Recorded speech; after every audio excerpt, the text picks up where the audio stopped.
we can't expect everybody who is living with disability to just get on the horse and keep riding get on the dragon and keep riding, because that's not what's happening. Welcome to Psychocinematic, a podcast where we analyse depictions of mental illness and disability in popular films and TV. I'm your host, Stephanie Fornasia. If you love our podcast and want to give us some support, make sure you're following Psychocinematic Podcast on Instagram, TikTok, and Twitter. And check out our website, psychocinematicpodcast.com, for access to special bonus content, episodes, early access, stickers, and contribute to our regular fundraisers. Join our Patreon. Starting from $3.50 a month, you can be the coolest psychocinematic listener there is.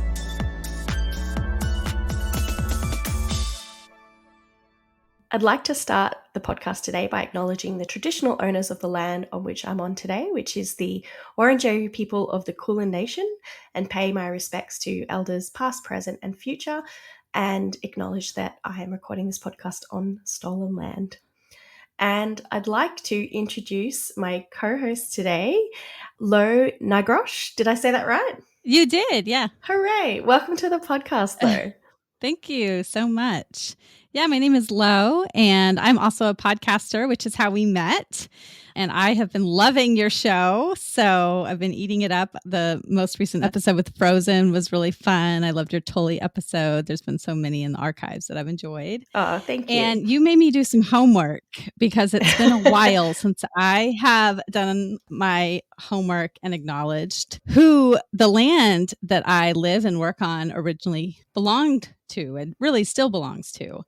And so I had to do some digging to look. I homeschool my kids, so this is something that we should be talking about way more frequently than we do. But it belongs to the Pequot people, and they are a people from the Mashantucket tribe. And it's kind of hard to really tell in the little amount of research that I did because there's so many names for so many different people groups up here in the Northeast of the United States where we are. But that is, I believe, who was on the land where I live and work. Thank you so much. So thank you for making me do a little bit of that work. Yeah. No problem at all. It's also really nice to be able to do that as well. And it's sometimes that information is very obvious and sometimes it's not. In Australia, we're still very much, and I'm sure it's like that in the US, that it's not always universal that people are acknowledging the land that they're on, but it's something that I'm very conscious of doing and not just giving it lip service. So it's really awesome to hear what country you're on as well. So thank you for that. Yeah, thank you. Now tell me a little bit about yourself as a fellow podcast host. Your podcast I'm also extremely enjoying. Yeah, so I am a lactation consultant. I help people feed their babies who are struggling to do so.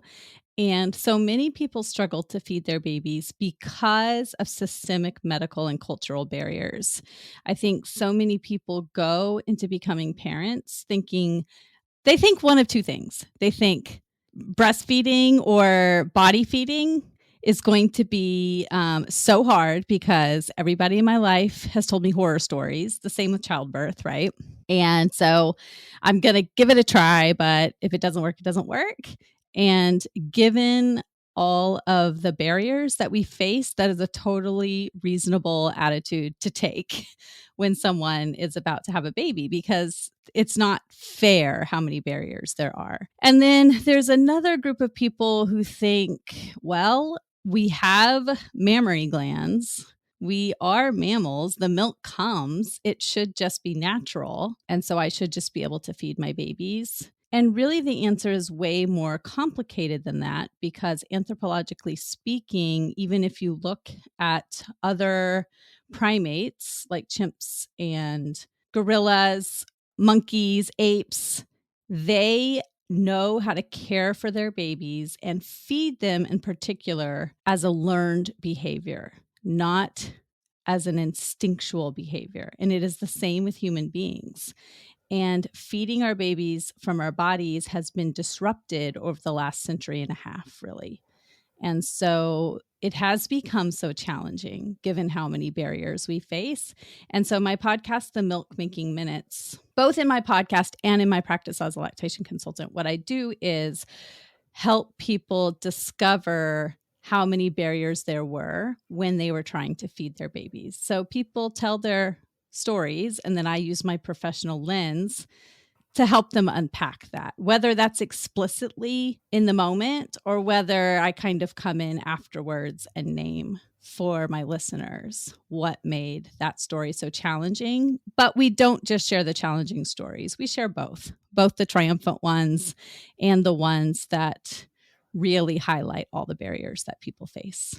Thank you very much for describing that. I think it's a very inclusive podcast, and it's a really refreshing, non-judgmental, positive but realistic podcast to, share all of those stories and what the science tells us and what history tells us. And it's really refreshing hearing that, because as you just described, there's different views about feeding your baby, and there's lots of pressure from society to do it right, and yes, so many barriers, just as you mentioned. So it's really a must listen for anyone who's has a baby, is planning on having children. Yeah, anyone who's interested in that, I really love it, and I'm going to be on it as well, which I'm very excited about.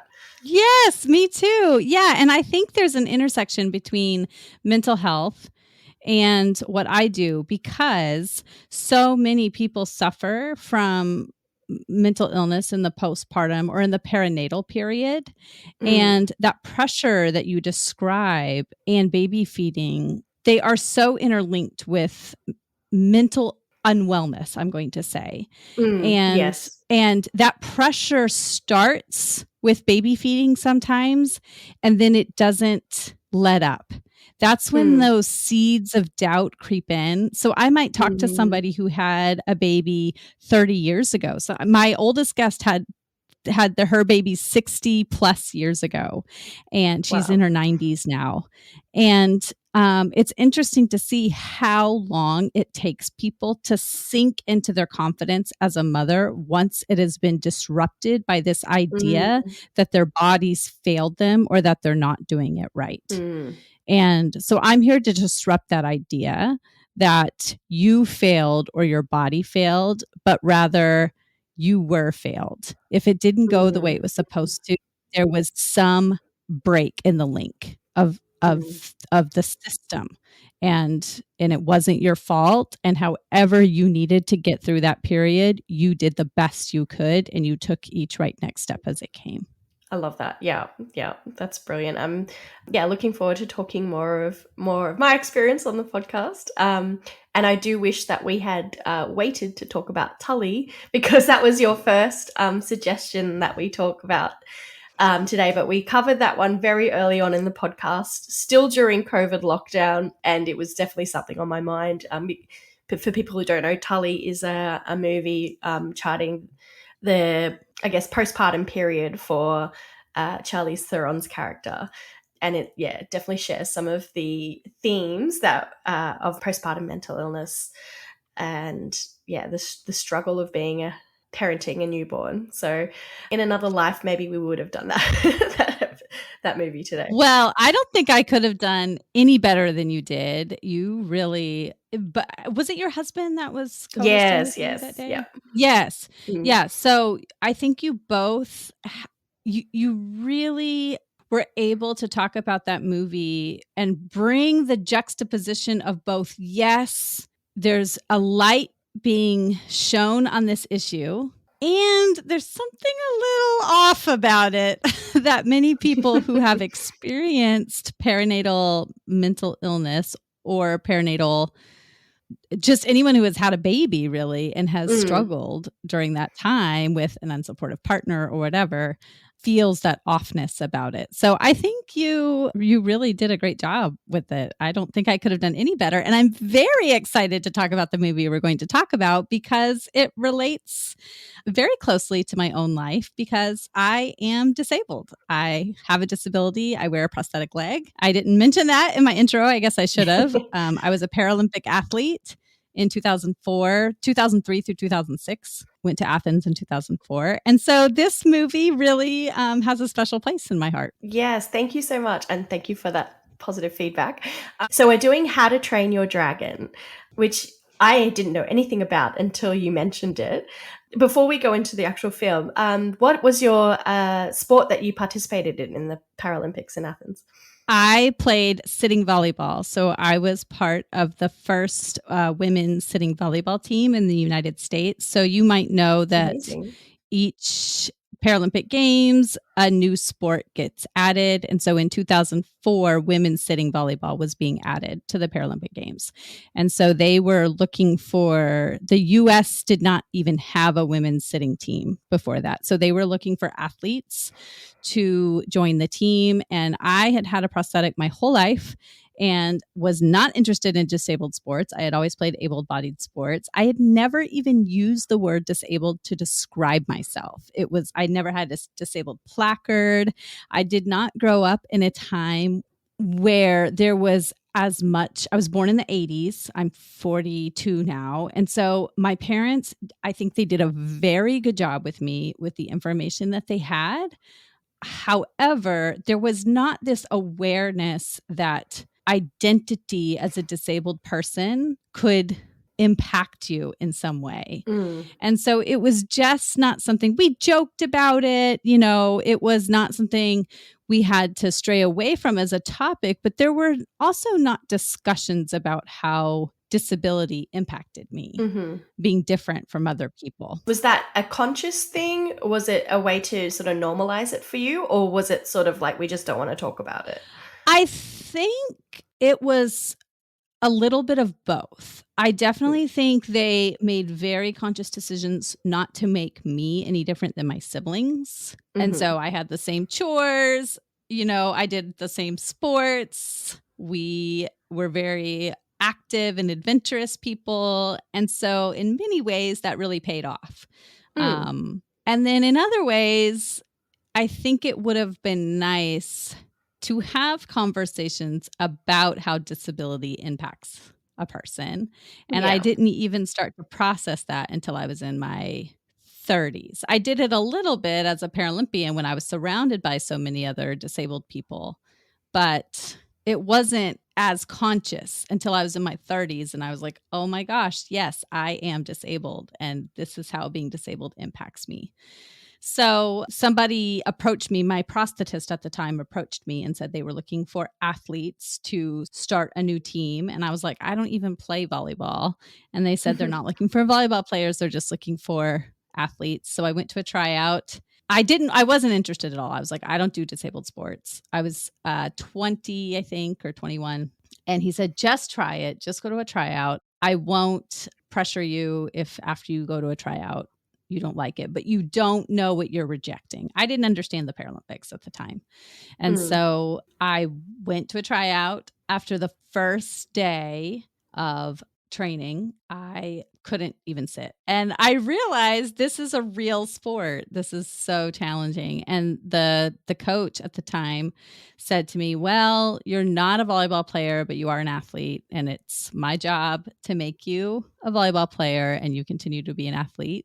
And I made the team and we qualified for the Paralympics and we won a bronze medal in 2004. Oh, wow. Congratulations. Yeah, thanks. That's so interesting that it's sort of the sport that gets created in that circumstance anyway to be part of the Paralympics. I didn't realize that that's sort of the process that you go through and like seeking athletes rather than people who might be already playing that sport.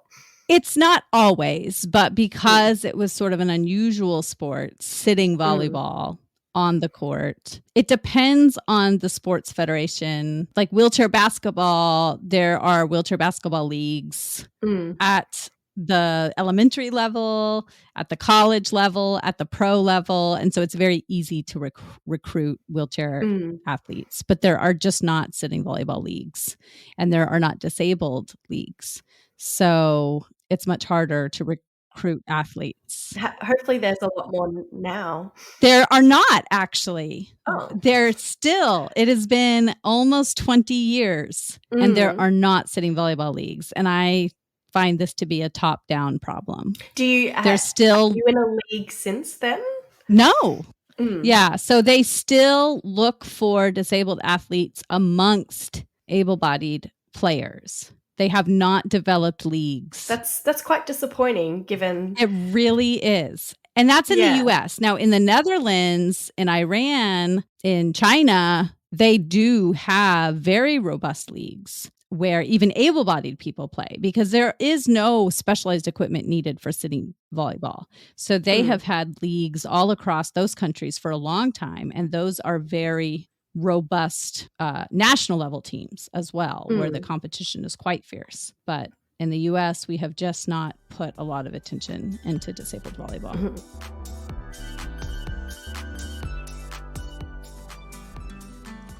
Are you pregnant and thinking about what making milk for your baby will be like?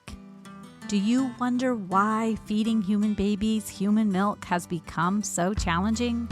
I'm Lo Nigrosh, a lactation consultant and host of the Milk Making Minutes, a podcast that explores baby feeding through the lens of systemic and cultural barriers.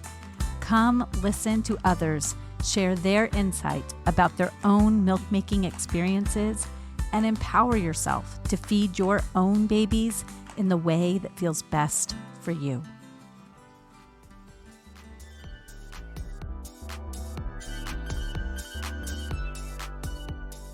Are you happy for us to get into How to Train Your Dragon? Yes, I'm so excited. Yes. How did you come across this film? With my kids. Yeah. So my kids are 9 and 5. I don't know when the movies came out, but I think the first time I saw them, the YMCA was showing one of the films for a community event.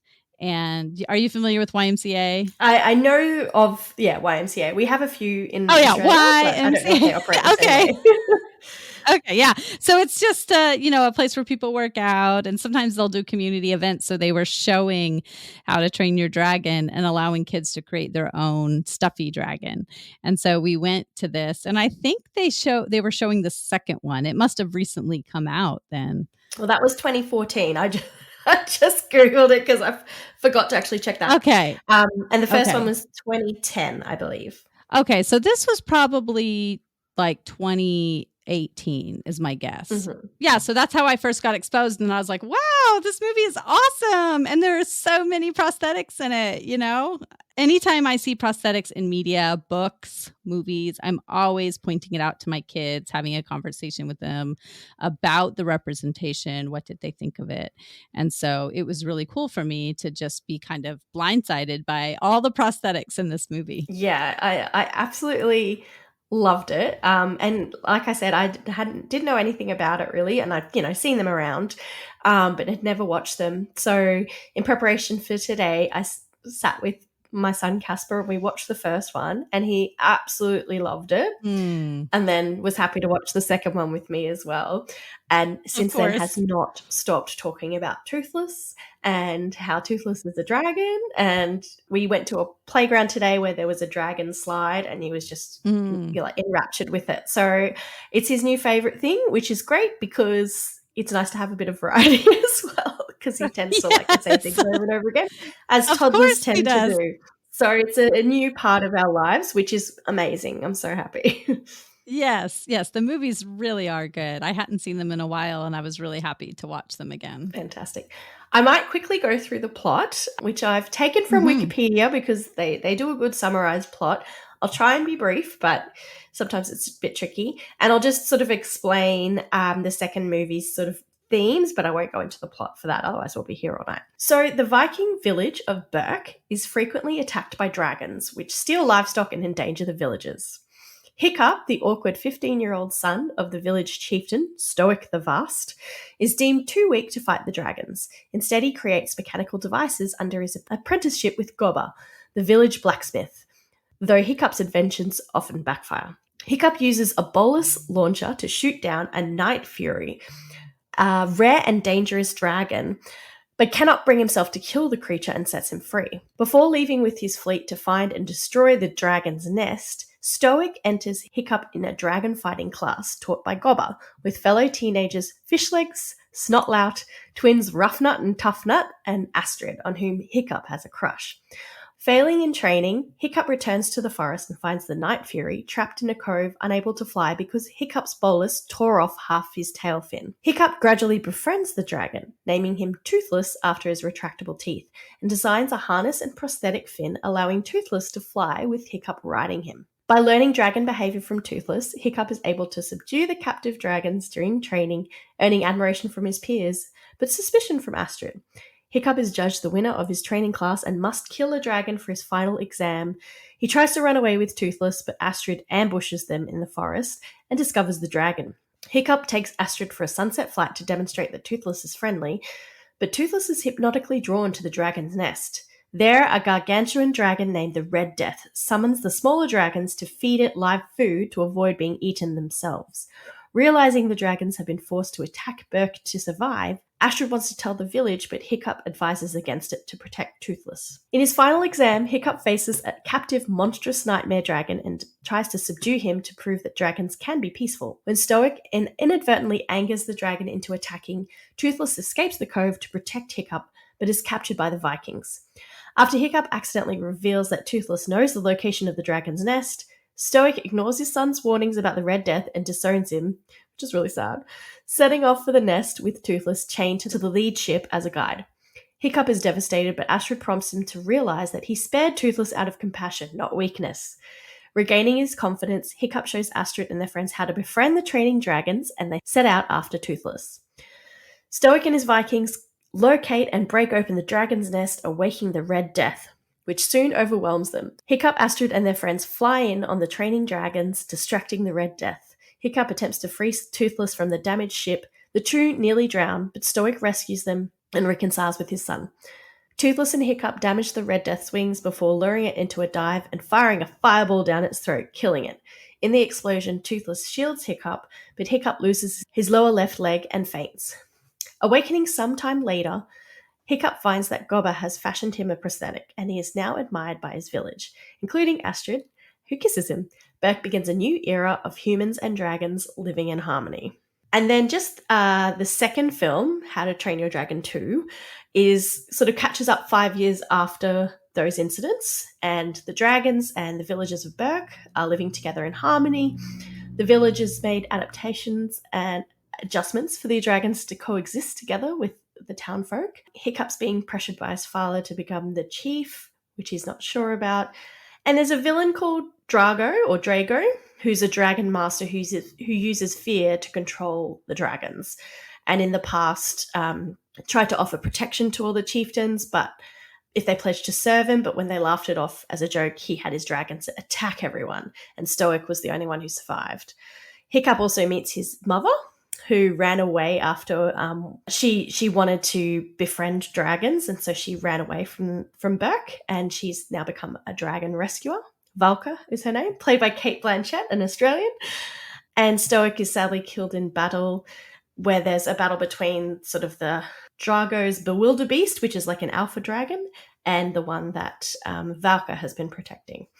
And it's very much about protecting the society that they have built and maintaining the dragon culture and allowing them to thrive. Really that good versus evil, and controlling with fear versus controlling with love and compassion. So yeah, that's a bit of a summary of the two movies. There are more in the series, but we'll be here all night.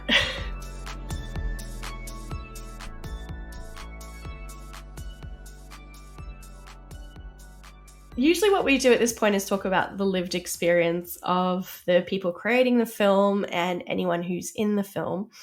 Is there anything that you came across in terms of lived experience of people involved in the making of this film? I did not looked that up. So I am excited to hear what you uncovered. I saw that I've heard you do this on your podcast, and I saw that you looked it up, and I just did not have the time to do that. So I'm really That's fine. excited to That's why I hear do what. it. Yeah, exactly. So I'm really excited to hear what you uncovered. Well, I was interested to hear because it's based on a book or a series of books by Cressida Cowell, who is an English author. And I assumed that disability was a theme in the novels, and I haven't read the novels, but it doesn't seem like it was. It seems like that was an addition to the films. Oh, wow. Yeah, which I was surprised by. And I think it really makes the films what they are as well. There's lots of themes in it which are great, but it's a very defining part for me. So I was a bit disappointed, to be honest. But having said that, she definitely has some lived experience around some of the themes in the movie. She did say that, firstly, the Viking themes in it, she grew up visiting an island off the coast of Scotland where there was a lot of Viking ruins, and she became really into that. So that makes sense. But she also said she began writing How to Train Your Dragon, the first book, after her first child had been born, and says that it could have been titled How to Train Your Child because she was sort of like, it's all about being a parent. Which is very relevant to wow. us. That's so interesting. I think as parents, we think that our children are these beings that we can just force them to do what we want them to do. But if you think of them as their own creatures, like the dragons, we could be like Draco.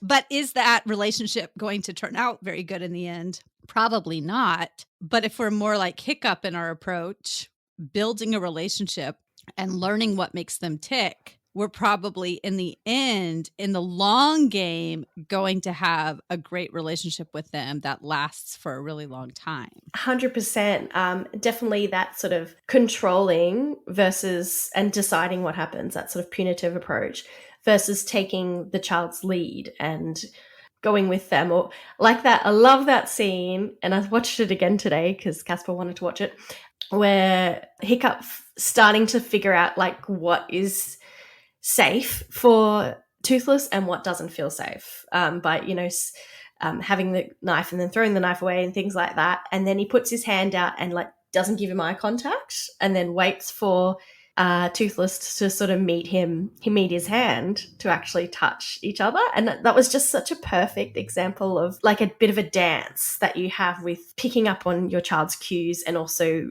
them picking up on your cues, I guess. So yes, great. And also the fact that Stoic is kind of learns his parenting, like his parenting style changes. Well, it doesn't completely change, but it goes from this is the way you have to be, and you're not living up to this standard, so you're weak, Hiccup. But there's no, this is the way you've got to eventually sort of meet those expectations, to being sort of led by his son as to how dragons and how they can actually be integrated into society, and sort of letting him take the lead. Yeah, that's really fascinating. If you think about the whole, I haven't read the books, but if you think about the whole movies through that lens, there's so much to glean there. Like that could be its own podcast in and of itself. Absolutely. So yeah, she sort of talks about how she wanted the books to be about relationships and how being a parent teaches empathy. And she says some really nice things about kids, and that, children don't need to have things dumbed, quote unquote, down for them. And it's a really important thing to therefore be honest and actually use those huge themes in a way that is, exciting and entertaining for kids. She also mentioned that she always wanted to be an author, but her handwriting and her spelling was really bad. So she thought that she couldn't be an author because of those reasons. And she wanted to share the message with kids. It's not about your handwriting and your spelling. It's about your ideas. So she says that she doesn't want a kid who has difficulty with the mechanics of reading or writing to think that that's not what being a writer is about. It's all about your ideas and your imagination, which I wanted to mention because it's, for some kids who do have learning difficulties, that might be something she relates to, and how it's, having those difficulties doesn't mean you can't, fulfill your dreams and create amazing stuff. Yes. I was an educator for 10 years in traditional schools. And now I homeschool my 2 kids, and I do things totally differently now than I did when I was in schools, because I was just doing what I was told to do. But now that I've opened my mind to other ways of approaching things, like my son, he hates putting pencil to paper, but he has really great ideas. So if he has a great idea for a story, I don't want him to miss out on that experience of creating something. So I'll say, hey, I'll type this up for you, or I'll write it down for you. So we can practice the mechanics later at another time, but I don't want the frustration with the mechanics to get in the way of him recognizing that he has great ideas that we can put to paper. 100%. A big part of my main role at work is promoting making adjustments in schools for kids with disabilities or with complex needs. And what I also love about this movie is it's a description of how to make adjustments in a society so that you're being inclusive of all different levels of ability and all different, ensuring that there aren't the barriers there that there often are, so that everyone can participate in that world on the same basis as everybody else. Oh my gosh. And that's a great description that you've just mentioned there, of taking away some of the barriers so that you can access that skill that someone has. Right. And if we think about where society is going with AI and, texting, and, I think as educators, we often get stuck in thinking that kids need to do things a certain way instead of recognizing all the tools that kids have to get their ideas out. And I love that you're bringing this up, that the movie has so many examples of barriers being taken away so that more people can participate. I wish I'd thought to look at it in that lens too, because now I'm thinking, I want to go back and think of examples. But I'm sure we'll think of them as we go through, and that's often on my mind. So that's why I was like, that's an adjustment. But I might move on to the other people involved in the film. So there were the screenwriters and producers, William Davies, Chris Sanders, who was the voice of Stitch from Lilo and Stitch, so that's good to know, and he created the character, and Dean Dubois. It seems like the focus on prosthesis and having limb differences was really Dean Dubois' doing. So apparently when they were looking at the film and adapting it from the book, he mentions that for all the peril and consequence we had introduced into their world, we felt like our hero was getting away unscathed and without having really sacrificed anything. So we decided to integrate this idea that he'd lost a limb. And we felt confident doing it, knowing we had this Craig Ferguson character, which is Gobber, with a couple of missing limbs. So there would be precedent in our world. He also, I like this, he liked the idea that the use of a forged metal lower leg helped deepen the symbiotic relationship between Hiccup and his dragon. And the fact that when Hiccup captures Toothless, that damages his dragon's tail, which led Hiccup to engineer that prosthetic fin.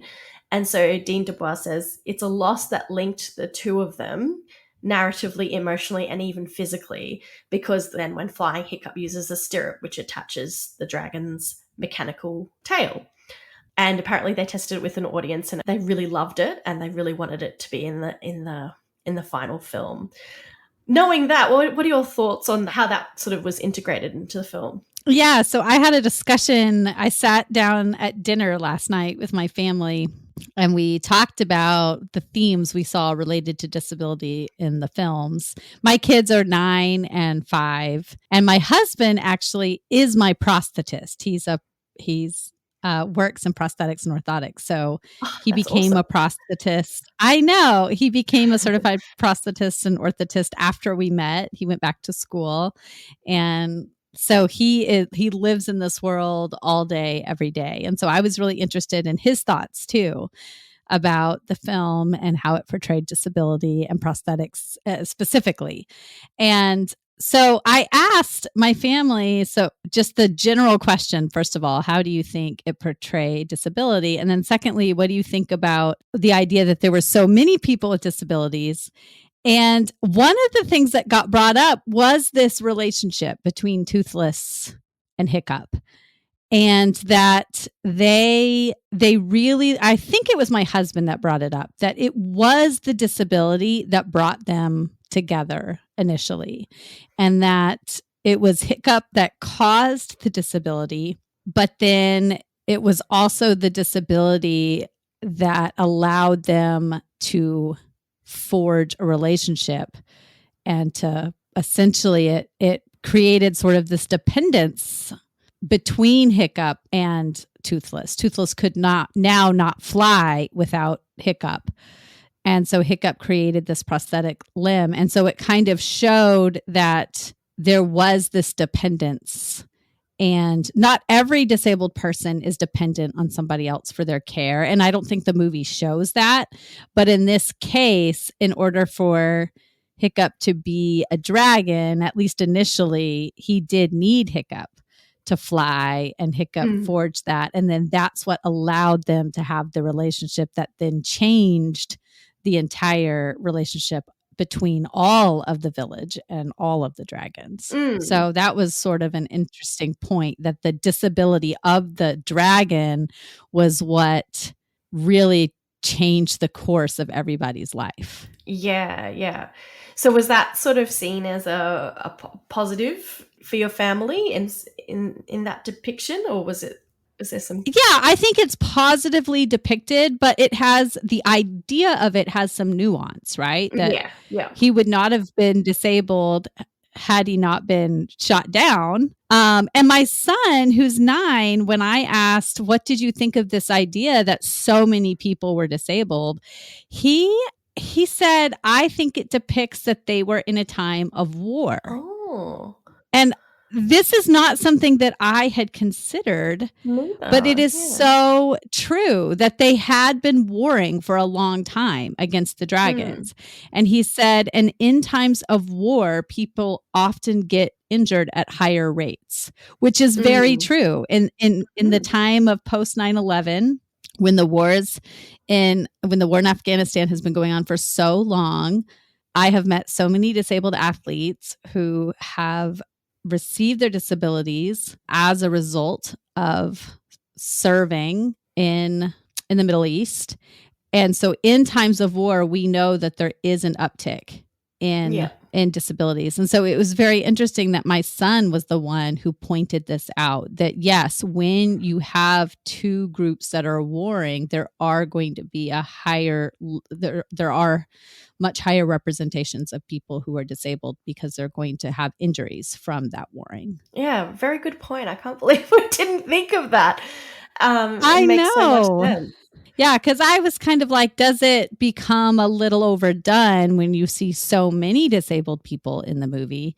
And I really thought that that this idea that no, it really shows how much they've been struggling for so many years. And I feel like it, in the way that it depicts that, it's not like they don't seem bothered by that. Like it's a world where that's expected, and it's not, no one's seen any lesser by having a disability as a result of the struggles that have happened.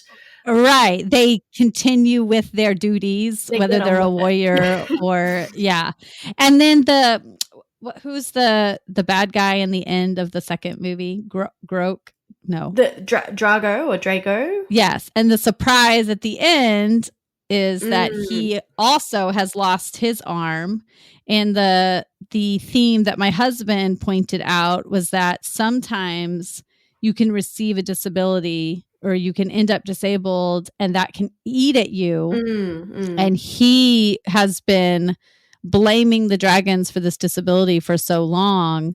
And he directly points to his arm. He takes off his prosthetic and shows his stump and says, I've been injured, and it's now my life's work to control these dragons as a result.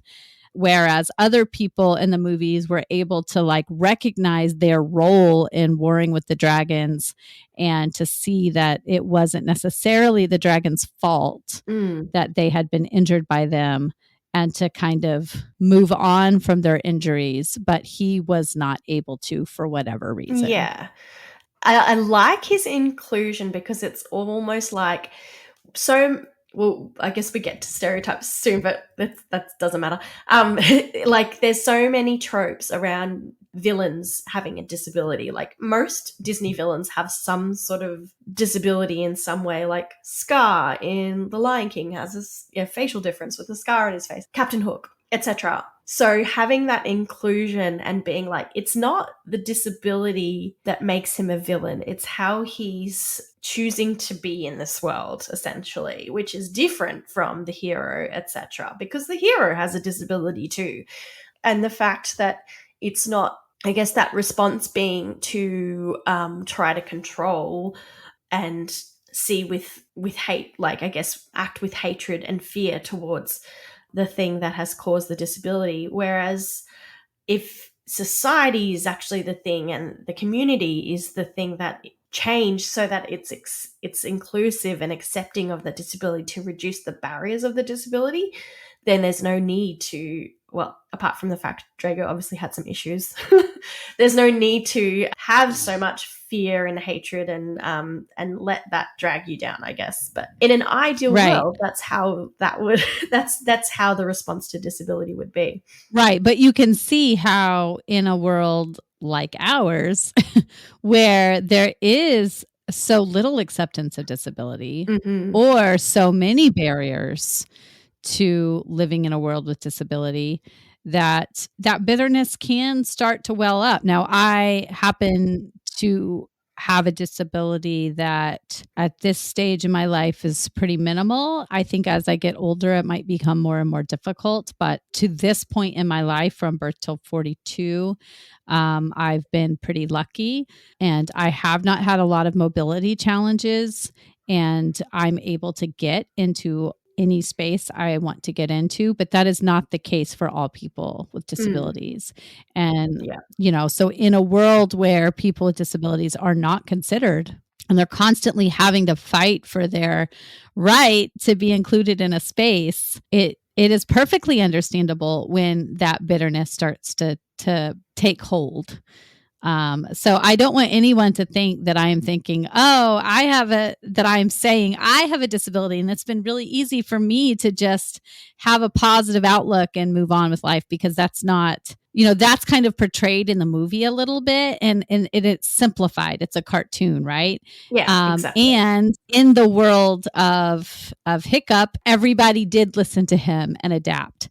But that is not what is happening currently in modern day society when it comes to disabilities. So we can't expect everybody who is living with disability to just get on the horse and keep riding get on the dragon and keep riding, because that's not what's happening. Exactly. So I don't want anyone to think that I am downplaying any sort of bitterness or feelings of frustration that people with disabilities might have. And I think that the danger of the character of Drago is that it might be saying to anyone who is struggling with their disability, having difficulties accepting and coming to terms with it, and also maybe feeling some negative feelings around it, that's a villainous trait and you shouldn't be that way. Like that, I guess. Right. People might see it that way and interpret it that way, which is completely fair. That I think that's a valid criticism of having a villain with the disability as well. I think it's done better than other films, and I think the fact that so many characters are disabled, that's not the defining feature of the villain, but that mentality could be not quite a positive or a helpful message to people. Yes. And I also think that it's great that all the people who have disabilities are still quite athletic. They're strong. They are contributing to society in the way that they think is best. So even Draco, he's strong. He's the leader. Captain Hook is too, but he's also kind of just this like goofy guy who you don't even see why anybody's following him. Whereas Draco, you can see why people are following him. He's strong. He has something to say. He's accumulated this power. He is controlling the dragons. And so even though he's not the type of leader that I would want, he is still a leader. And so the disability has not detracted from his ability to be a leader and a strong person, both physically and personality wise. Yeah. Yeah. I think it's important as well that his disability doesn't give him the power. Like it's a separate thing from his ability to control and lead. Yeah, you wouldn't have even known it was there if he didn't take off his prosthesis.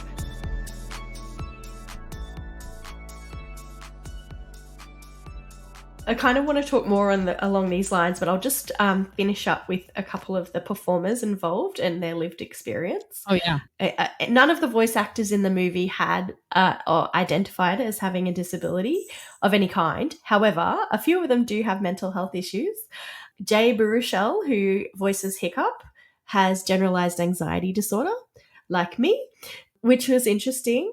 And I guess he relates to the character of Hiccup in that he was talking to, I think it was Entertainment Tonight, that when he was younger, if he could tell his younger self anything, it would be that you are not alone and that you're not the only kid feeling this, and know that anxiety, for better or worse, is part of what makes you you. And he wouldn't trade who he is for anything in the world. So I think that's, resonates with the character of Hiccup, and that he's not like all the other Vikings, but it makes him him, and that's they're all really good traits, and he's just as important as the other people in Berk. So yeah, I just thought that was good. Yeah, I also struggle with anxiety that I am so happy to take medication for because it really helps. And my son in particular struggles with anxiety, and I try to help normalize this for him in much the same way that Jay is saying, like, you are not the only one, and just because you have a thought doesn't mean that it's reality. And so I love that he says that this is what he would tell his younger self. Yeah. I thought that was... You are not the only kid who's feeling this way. A lovely sentiment. And I think it sort of makes sense that he's, playing a character who experiences some of that, feeling it different from everybody else, and, that sense of not fitting in, but also not wanting to change himself or anything. Also relevant to our interests, America Ferrera, who voices Astrid, had severe anxiety in her third trimester of her second pregnancy during COVID, which caused her a lot of sleeping problems, and she really struggled, and she had to sort of, also given the time that it was, a lot of the news would really trigger her as well, and she had to sort of just turn off her phone. So she mentions that in an article, but she also talked about how, looking different and having a lot of scrutiny as an actress. She mentioned we always think about things about ourselves as a problem, like that we need to fix: our skin, weight, diet, even fashion. And recently she shifted and reframed her belief about herself. I'm whole, I'm strong, I'm healthy, and I'm enough.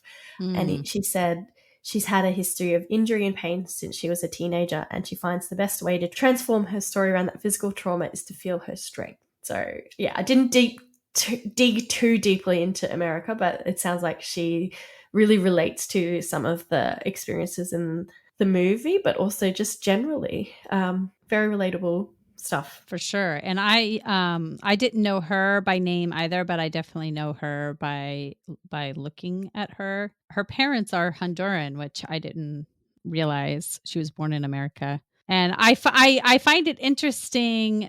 I know it was a Viking community, but there had to have been some diversity of color, hair color, skin tone in Viking communities. And I find it interesting that America Ferrera looks Honduran, yet the character of Astrid is blonde, light-skinned. And I know they're trying to portray a Viking, but I don't know. I feel like they could have had a little more diversity there. Definitely agree. They could have diversified it up a little bit. I think in terms of body size and image, there was a bit of diversity there, but yes, yeah, that would have been nice to expand a little bit. And then we have also Gerard Butler, who plays Stoic, and Craig Ferguson, who played Gobber.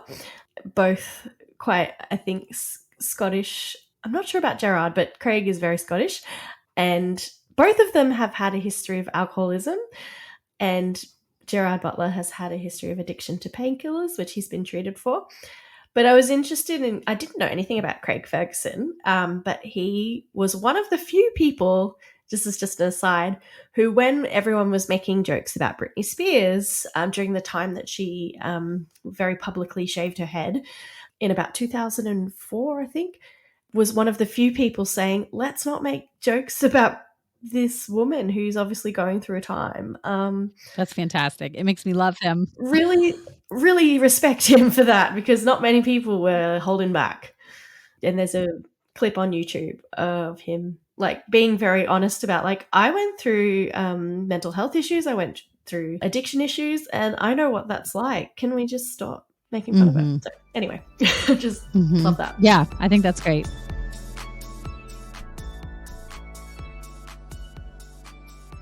But let's move on to how accurate the portrayal is, given that this is a fantastical film. Obviously, this is not very...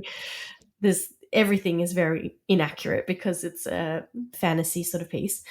But I was interested in what you thought about the depiction of prostheses and making those adjustments to reduce those barriers.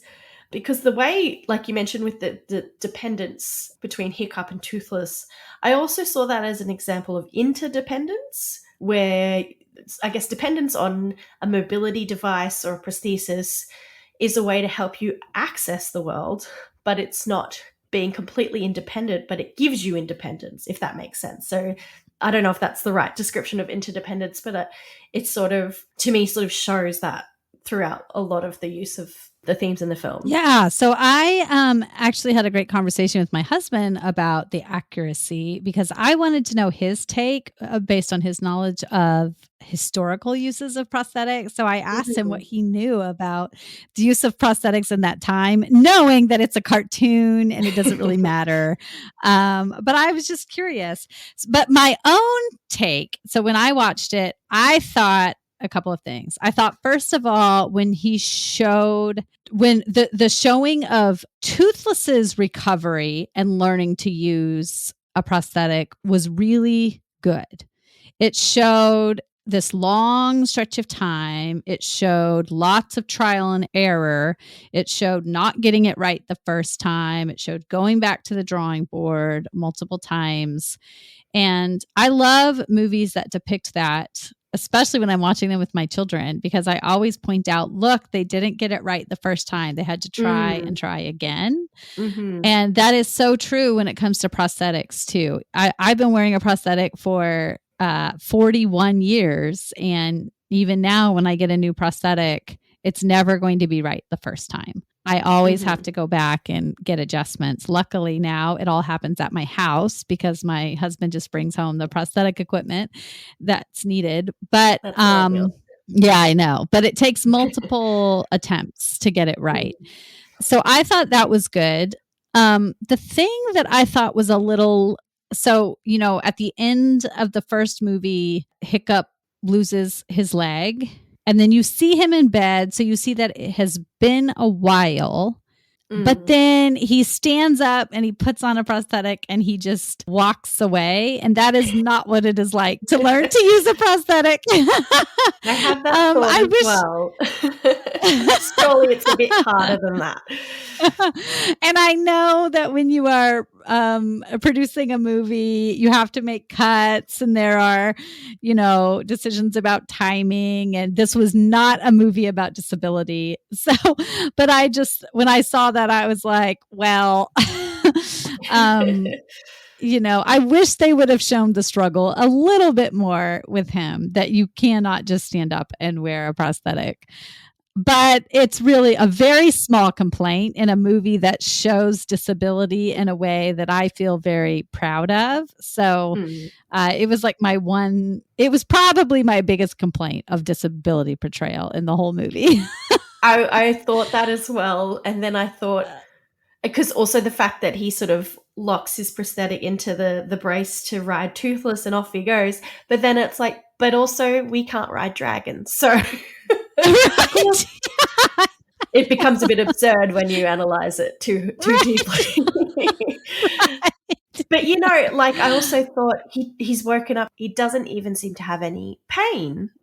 He's lost his leg. Right. He's been in a battle and he's just like tip top. So even that, it just would have made a little bit more sense to show him at least experiencing some symptoms of the fact that he's been injured from a significant experience. Right. And even though losing limbs like is very common in this world, you would have some emotional attachment to your leg, you know, and to the fact that you've lost it. But it's also great that he's just like, Right. I don't know anybody who has felt that way when they've lost their leg.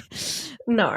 Yeah. And then the other thing is that really, so my husband talked about, and he again was like, listen, cartoons, they don't have the same sorts of dynamic movement to begin with as human beings. So it's really a moot point. But as far as the way the prosthetic, it's his metal prosthesis, which wouldn't even have existed in those times. Like the dynamic movement of the prosthetic is just like not even realistic at all from a prosthetic point of view. But I mean, it's a very small complaint given, you know, all the devices that he's making in these Viking times of this fantastical movie. I did ask him about peg legs because we see peg leg portrayal a lot. And so I wanted to know the history of peg legs and what he knew about them. And he said that peg legs are even still made today. And I was like, but wouldn't people limp really badly? And wouldn't it really hurt? And could they really be as athletic and as mobile as possible? And he said that historically, only people who were wealthy could even create a peg leg. Oh, wow. Yeah, because it took a lot of materials. It took a lot of time, and they would use cotton for the socket. They would use leather. It took highly skilled people to learn how to fashion them. And so by the time that they were able to get a prosthetic made, even a peg leg, it really was quite comfortable. And so generally, if you lost a limb, you were either wearing nothing or you had enough resources to be able to pay to have this device made. And so, you know, peg legs were quite functional. And yes, your body movement, it would disrupt your body movement. So the way that you walked would be quite different than before, but you could be quite active once you did have the device. Today, some people do still wear peg legs, and they can be quite comfortable because it's the socket really that matters as far as the comfort of a device like that. That's so really that was kind of interesting. Yeah. And he said that ancient Egyptians, there's evidence of prosthetic devices that have been dug up by anthropologists in the tombs of ancient Egyptians as well, which I find so fascinating. We didn't get too deep into that conversation. So we got interrupted by our kids. So that was all he was able to get out. But I find that very fascinating too. Wow, that's really incredible. And it also shows that given the resources have changed so much and technology's changed so much over the years, how functional they could make things with, you know, less, I guess, you know, technology, and how, that accommodation was made, you know, so long ago. Awesome. So it sounds like there's some obvious gaps, but in terms of some accuracies in the fantastical world that we're in, we can forgive them for some of them. You can't really complain about inaccuracies when people are riding dragons. Exactly.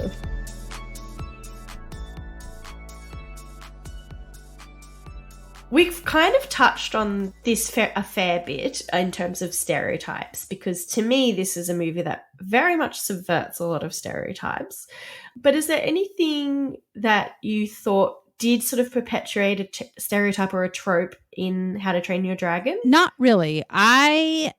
From the moment I saw this movie, I was so excited to see the portrayal of people with prosthetics, especially I just loved his athleticism, his humor, creativity and ingenuity, his contribution to society.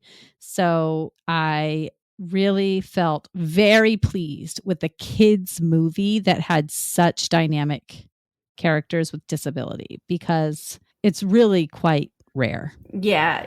I can't really think of any others. And even Gobba as the character who's sort of the chief's right-hand man, and Hiccup is his apprentice. The fact that he's so positive about it's got sort of, to me, a sense of disability pride almost, in that he loves to tell the story of the dragon that ate his limbs and says, like, I must have been tasty because they came back for another one. And I was reading some articles who talk about how he uses like those interchangeable prosthetics, which also is kind of used for comedic effect, but it also normalizes the concept of prosthetic limbs.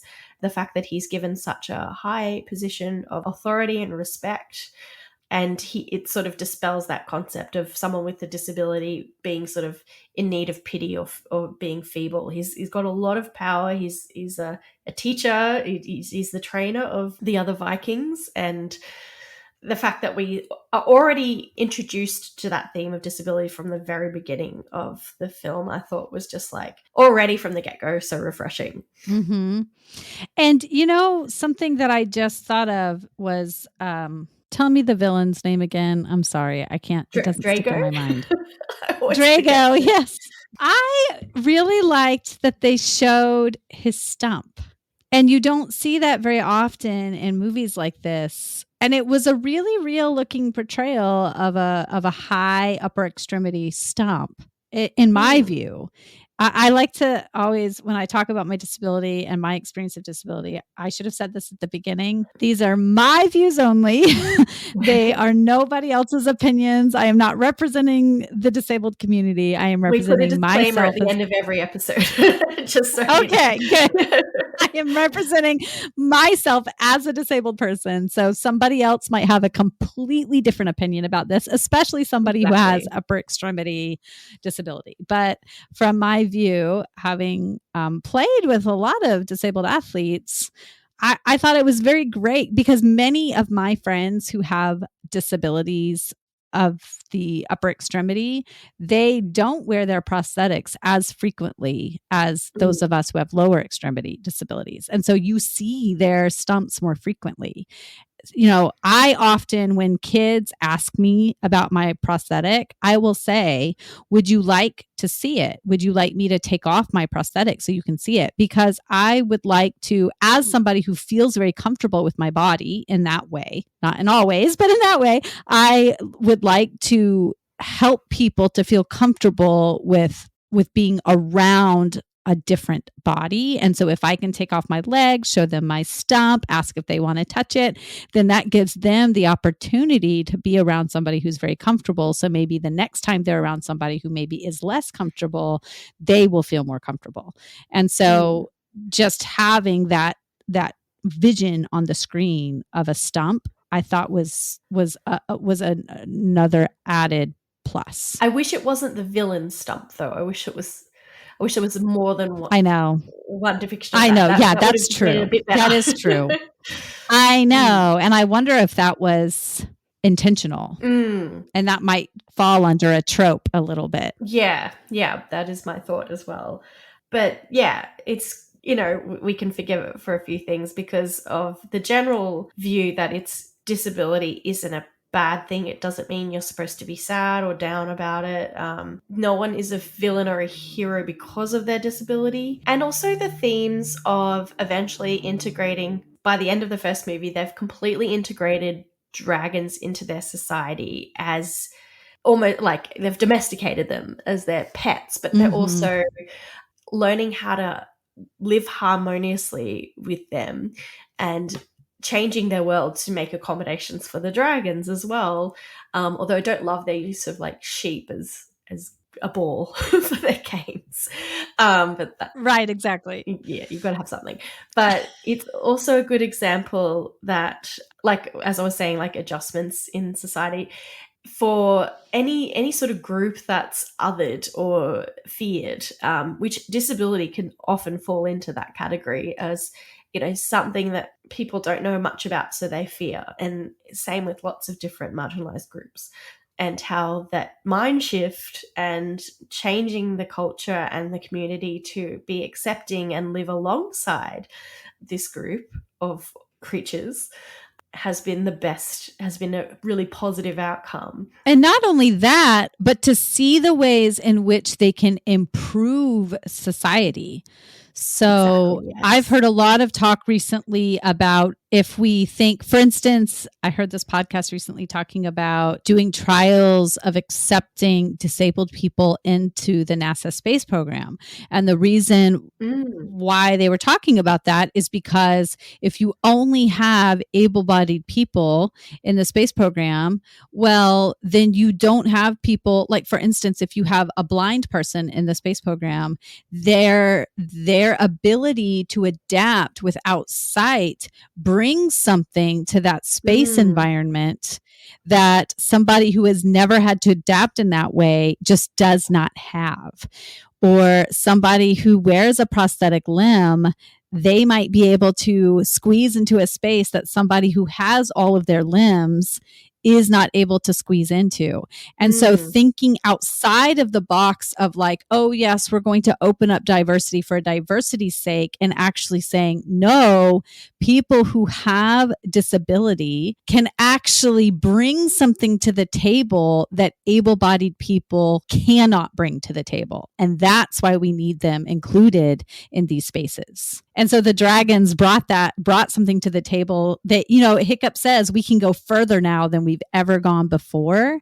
And I think that's true when we think about including people with disabilities. We can bring something to the table. We have had experiences that nobody else has had, and we can bring that to the table in a way that somebody who has not had our experiences cannot. And I think that's a beautiful way to describe it, and a perfect way to describe Hiccup, the character, as well, because he wasn't an aggressive, strong, big Viking. He was, his body stature was different from everybody else.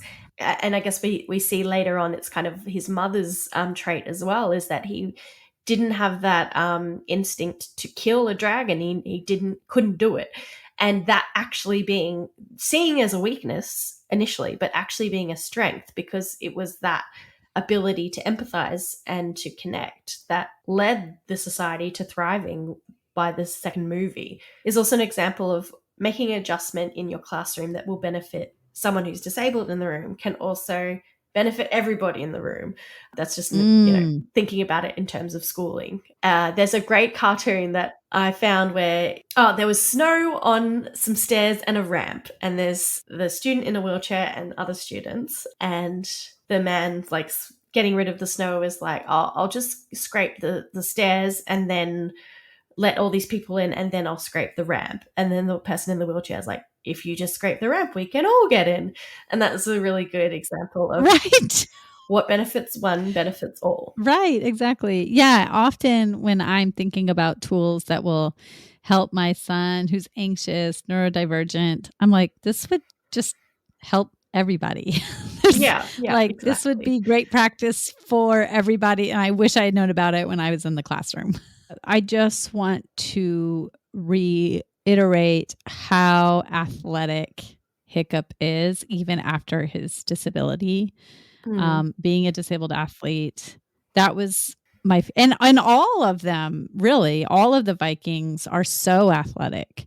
And I think people are surprised when I get to introduce people to the Paralympic Games, which it's so much easier to do now because they get coverage. Whereas in 2004, when I competed, there was no coverage of the Paralympic Games, but now there is actual live coverage. So when I get to introduce people, they're amazed at the athleticism. Yeah. And back in 2004, when I competed, I feel like all the coverage was like just feel good stories and like, look what people have overcome. And there wasn't a lot of talk about the actual sport. And now, like, even some of my former teammates who have since retired.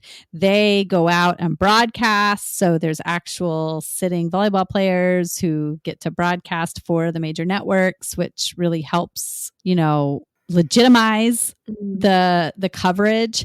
And so I think the idea that they could become disabled but continue their athletic pursuits is really cool, that they're not on the sidelines, that they're continuing to do the things that they did before with the adjustments that they need to make it possible. That is a really, really brilliant message. Nothing has to stop necessarily as long as there's the support and the adjustments made to access that activity. I just want to also mention, I think there's a good message of connection and community in the disability community, in the fact that even though it's, very inaccurate, when Hiccup does start using his prosthetic leg, Toothless actually sort of helps him up and helps support him. And it's sort of a good example of how having someone who understands that process of having to use a prosthetic and figure out how it works is really helpful. Someone who gets it, it's really good to have that community around you, and it can be really, really powerful and make you feel, again, like you're not alone in whatever you're experiencing. Yes. And also, I think having Gobber there, who is kind of Hiccup is his apprentice, really. Yeah, mentor. Yeah. He's disabled too. And so he has forged his own prosthetics, which, I think it's pretty uncommon, but I have known prosthetists who have made their own prosthetics. So we'll let that one slide too. He's forged his own prosthetics. And so now Hiccup has learned to do that himself. And he originally makes his own, I guess Gobber makes him his own prosthetic, but then I think Hiccup in the movie adapts it to what he wants after the fact. And so you see this community as well, where he's able to learn from people who have gone before him.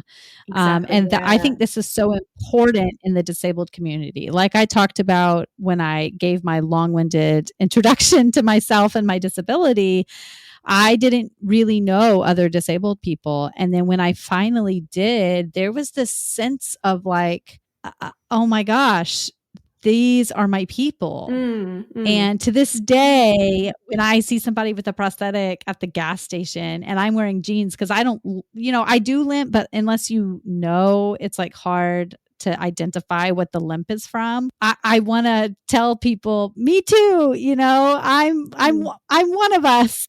And I think there's just this sense of community within the disabled community and by subgroup as well. So those of us who are amputees, we really have this sense of we're in this together. And I think if somebody is newly disabled, it's really important to get plugged in and know other people who have had similar experiences to you, and to know, who do you go to for prosthetics, or how did you get back into the sports you loved, or, what do you do when you go to the beach?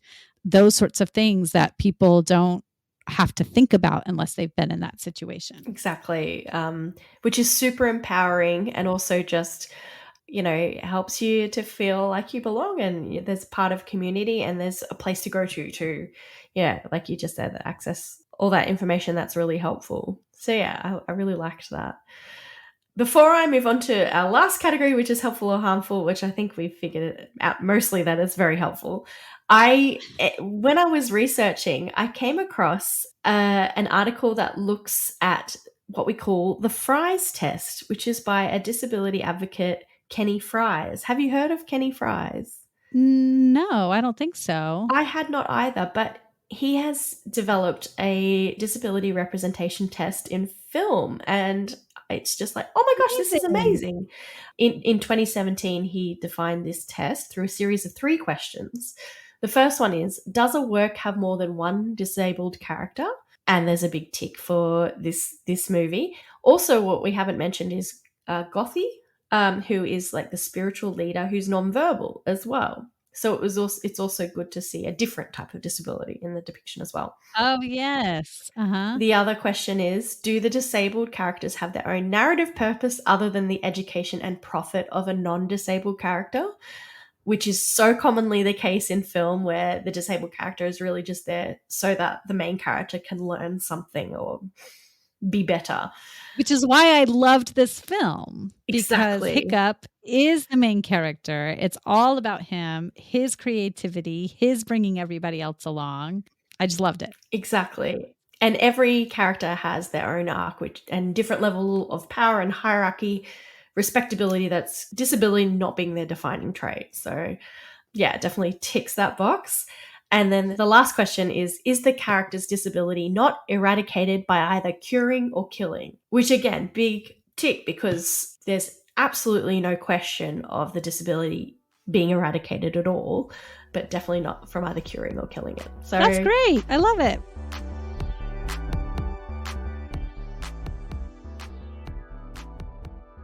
So lastly, I think we've defined that the film is helpful, for sure. I also had a look at some articles of, anyone who particularly felt that it was a powerful depiction for them specifically. There was an interview with a former army sergeant who was involved in a roadside bomb incident outside Baghdad in 2003. His name was Joe Cashnow, and had half his right leg amputated as a result. And he's watched this film with his family, his children, his oldest, who is 12, his youngest, who is 8. And they really love how they represent the physical difficulties, seeing them overcome their limitations, and also the humor that they use. And it's been a very special film to their family. His older son was able to connect with the character because of what he had seen with his dad. Both of his sons often comment about the relationship between Hiccup and their dad, which I thought was really sweet as an example of how this film has really been really special for families who see themselves in these characters. Oh, yes. My children all the time are pointing out characters with prosthetic legs, and it was no exception in this film. It is just so good to have a hero where someone can see themselves in that hero who has the same disability as that hero. It's very uncommon, and it's like just amazing to see that. And seeing ourselves more represented in film is always a good thing. And I find it even more important now that I have children, actually. Yes. I didn't feel the need as much when it was just me, but now I want them to see people like me and like themselves in the films that they consume. So 100%. Yeah. I think about it a lot more. Yeah, definitely. I don't think there's a coincidence that I started this podcast while I was pregnant, because I think that was 100% a bit of a light bulb. Like, what do I want my kids to be seeing on TV? Having said that, is there anything that you thought could be seen, apart from what we've already discussed, for example, with Drago, anything that we could see as harmful in this film? Or people might see as harmful? No, just the things we've already discussed, that I wish they had taken a little bit more time to show how hard it can be to overcome a disability. Yeah, I would have liked that a bit too. Given the time constraints, I can understand why that wasn't portrayed as much. And they did portray it with Toothless, just not with Hiccup. Yes, that's true. One thing I did think is that maybe some people in the community who, I think we kind of touched on this, but who might not be feeling so positive, could see the positivity as leaning into that sort of the only disability is a bad attitude kind of concept. Which we did discuss a little bit earlier too. Yeah. Right? Yeah. I don't think it does this, but I'm sure depending on your circumstance, it might not be the film that you want to relate to at that time. Yes. But yeah, I guess that's something you could say about it if you didn't feel that way inclined. The only other thing that I thought was worth mentioning is that they didn't actually, when they created the video game, the How to Train Your Dragon video game, they decided not to have Hiccup's character as an amputee, even though it was set after the events in the first movie. That's really disappointing, I think. Yeah. And also a person who was reviewing the film who was disabled thought it would have been nice if they marketed some branded leather and iron Viking prosthetic limbs, given that they market lots of different things with many movie franchises, and especially this one. It it would have been nice to see some disabled representation in some of those marketing like merchandise, which is a very fair point as well. Well, I'm sure that my husband could make something just like it. We'll give him his details and we'll send those out so people can do some custom orders. I can see that. Also, I don't know, my kids try to wear my prosthetics all the time and they cannot. It's impossible. So I don't know how you would market that to a really broad audience. That's a very good point. Yeah. But yeah, I think overwhelmingly it's far more helpful than there's harmful things in it. And just really good to see a really good role model in that disability community. So I think we've covered everything. Is there any sort of last messages or anything you just want to share before we wrap up? I know this is different for every person, but I think a lot of times when adults are with their children and their child is curious about a person with a disability, the adult does not always know how to help that child to learn about the disability. And I'm not speaking for everyone, of course, again, but I am speaking for myself that I would much rather the adult teach the child how to ask about it just directly and politely than to have this awkward situation where I can hear your conversation and I can hear you trying to like distract and redirect your child when they are noticing a body that is different from theirs and they would like to know. And most people are happy to just say, even if they don't want to share where their injury came from, they're happy to say, I have a prosthetic leg. And, so I have a whole thing that I say to children. I ask how many feet they have. They tell me. I tell them how many I have. I ask them if they would like to touch it. They don't have to, of course, but they can if they want. And so, I am happy to educate people. Now, not everybody is, and you can often feel somebody's energy, but it's, I think we have to help children learn how to politely ask instead of being afraid to acknowledge and notice differences.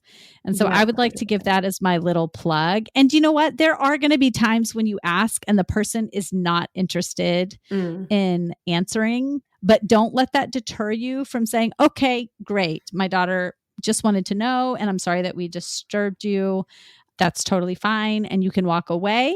But it really does not hurt to just make the initial inquiry in a polite way. Hey, we noticed you're in a wheelchair. Hey, we noticed you have a prosthetic. My daughter is really interested in it. Do you mind telling us anything about it? Is a great way to approach that conversation. And then just hear what they have to say. If they say, no, I don't have time, or no, I'm not interested, then okay, great. Thanks so much. And you can walk away. But if they are interested in telling you about it, great. Then you and your child have both learned something new that day. That's brilliant. And I think, everyone's going to be very different in how they might respond to that question. And that doesn't mean, everyone is having their own individual experiences. But I feel like just generally, that is a really important thing to, teach your kids that there's no need to be afraid. Just ask the question and in a respectful way, and modeling that to your kids as well.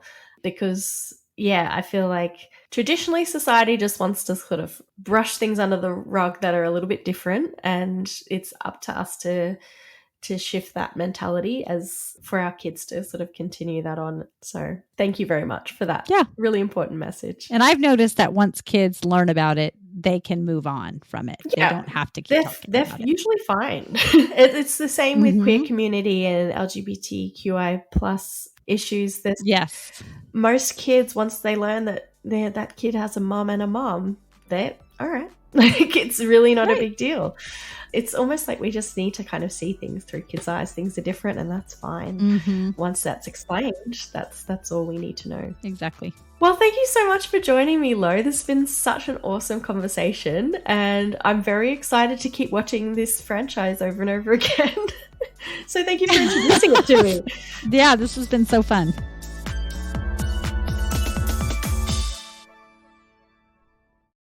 This podcast is not designed to be therapeutic, prescriptive, or constitute a formal diagnosis for any listener. For a longer version of this disclaimer, please check the episode notes on your podcast app.